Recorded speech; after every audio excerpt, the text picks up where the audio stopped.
Good afternoon, everybody. Today we're going to be reading One of Each by Mary Ann Hoperman, illustrated by Marjorie Priceman. Do you all remember what an illustrator does?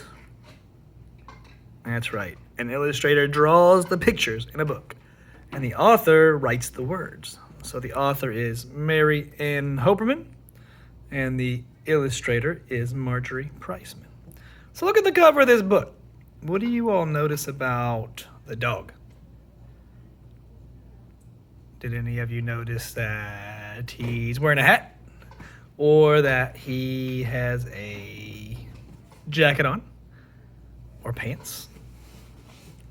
Well, he does. And do you notice anything unique, and unique means different or special, about these letters?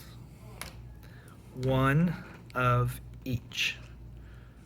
Yeah, the letters are all unique, different sizes, different colors. So here's the title page, one of each. All right. Oliver Tolliver lived all alone in a little old tumble-down house of his own. It had one little window and one little door.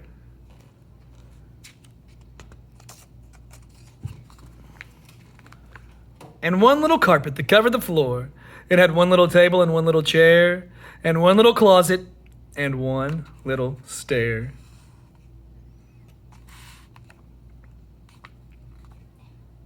Now, every time you hear the word one, I want you to hold up your finger. One. And one little bedroom and one little bed, with one little pillow for under his head, and one little blanket and one little sheet, and one little bottle to warm up his feet.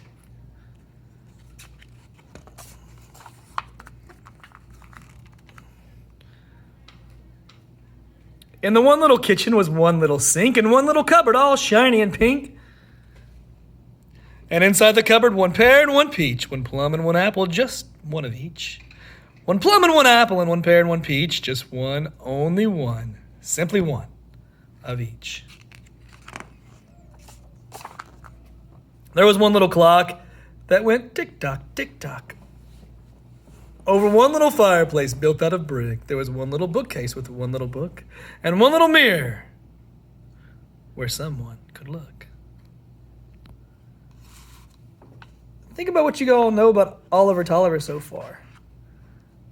You think he enjoys having one of each thing? I think he probably does. That's why he has one of each.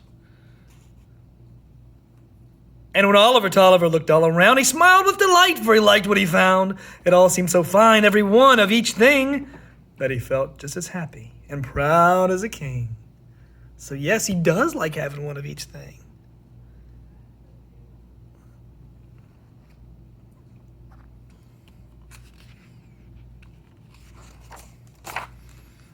And he said to himself, "Why, how nice it would be if someone could see this, someone besides me. Why, such a collection would certainly teach how lovely it is to have one of each. One house with one kitchen, one plum and one peach, just one, only one, simply one of each." Notice that Oliver's sitting on a couch and he has one of each piece of fruit. So Oliver Tolliver, carefully dressed, and his one little shirt, and his one little vest, and his one little trouser, and one little coat, and his one little tie around his little throat, put his one little hat on his one little head. And then Oliver Tolliver cheerfully said, "I shall walk out my door and go straight down the street. And the very first person I happen to meet is the one I will ask to come look and come see. I wonder which person it will be."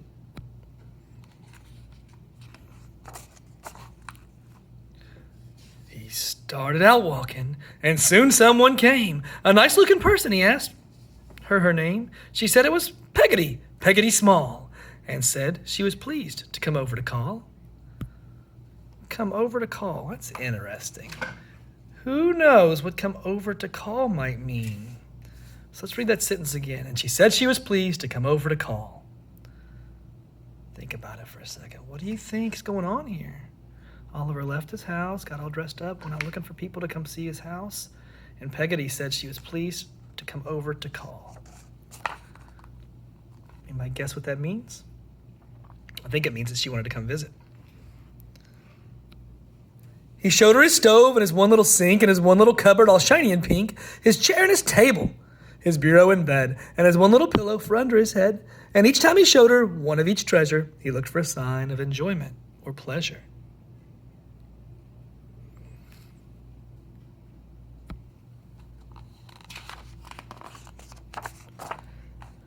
But all that she did was repeat the same speech. Just one? Only one? One simply of each? Why only one apple? Why only one peach? Why one, simply one, only one of each? Oliver Tolliver tried to explain. He said that the reason was perfectly plain. If everything fit from the roof to the floor and each thing was perfect, why bother with more? How do you all think Peggoty's feeling right now about Oliver's one of each plan? You want to look at her face again? Let's look at the illustration. How do you think she's feeling about Oliver only having one of each?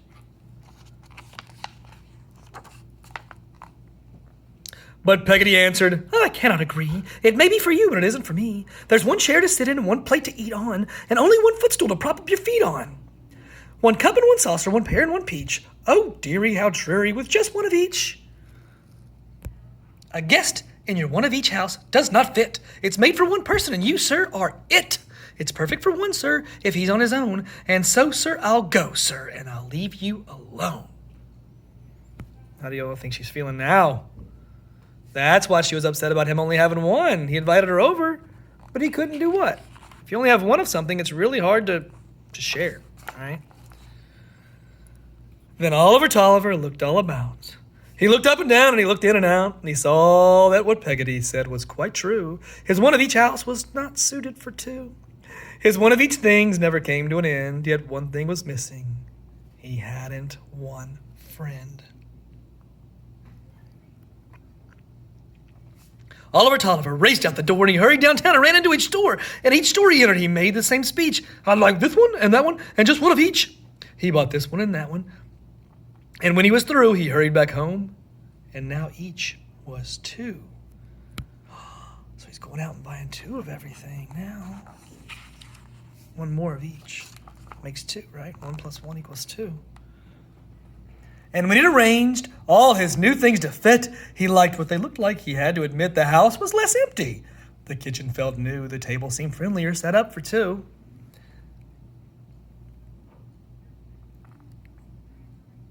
Then he was finished. He called up Miss P and invited her over for afternoon tea. And when she arrived, she cavorted with glee, and she said with delight, Why, you did this for me? Why, Oliver, dear, you are truly a peach with two, really, two, always two of each.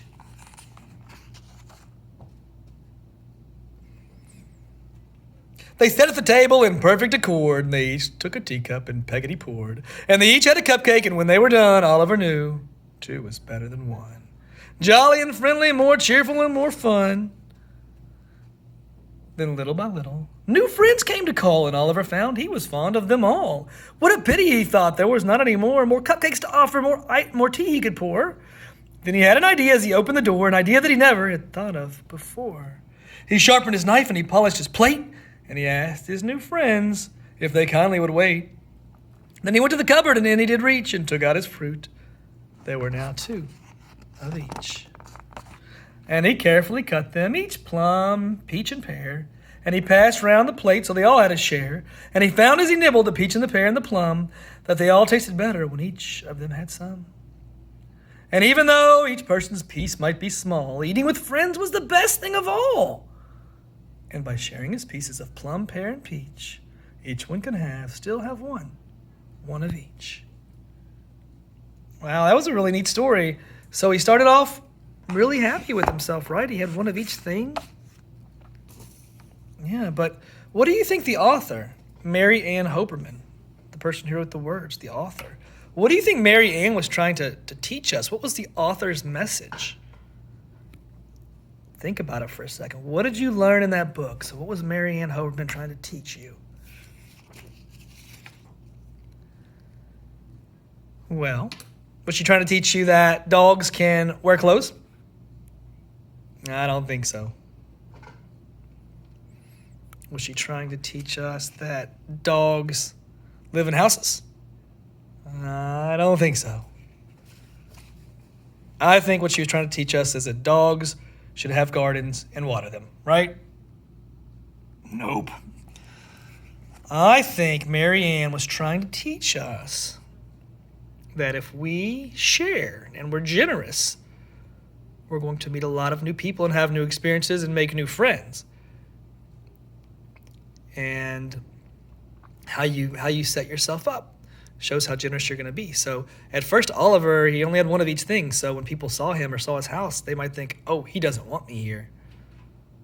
But once Oliver had two of each, people started to think, oh, well, he has two, so maybe this is what he wants. He wants to share. He wants friends to come over. So think the same way when you're at lunch or just how you present yourself.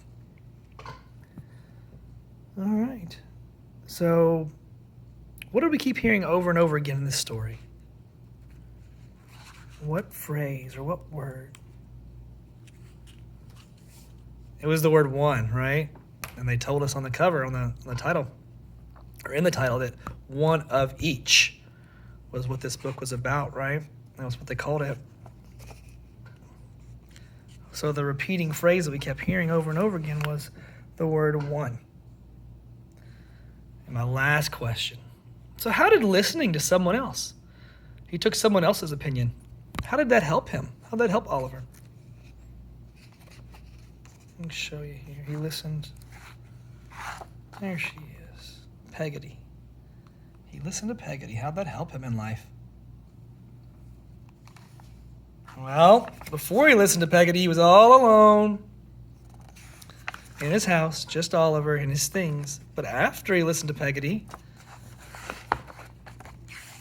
he made lots of friends and seemed a lot happier. All right, well, thank you all for listening, and I hope you have a great rest of your afternoon.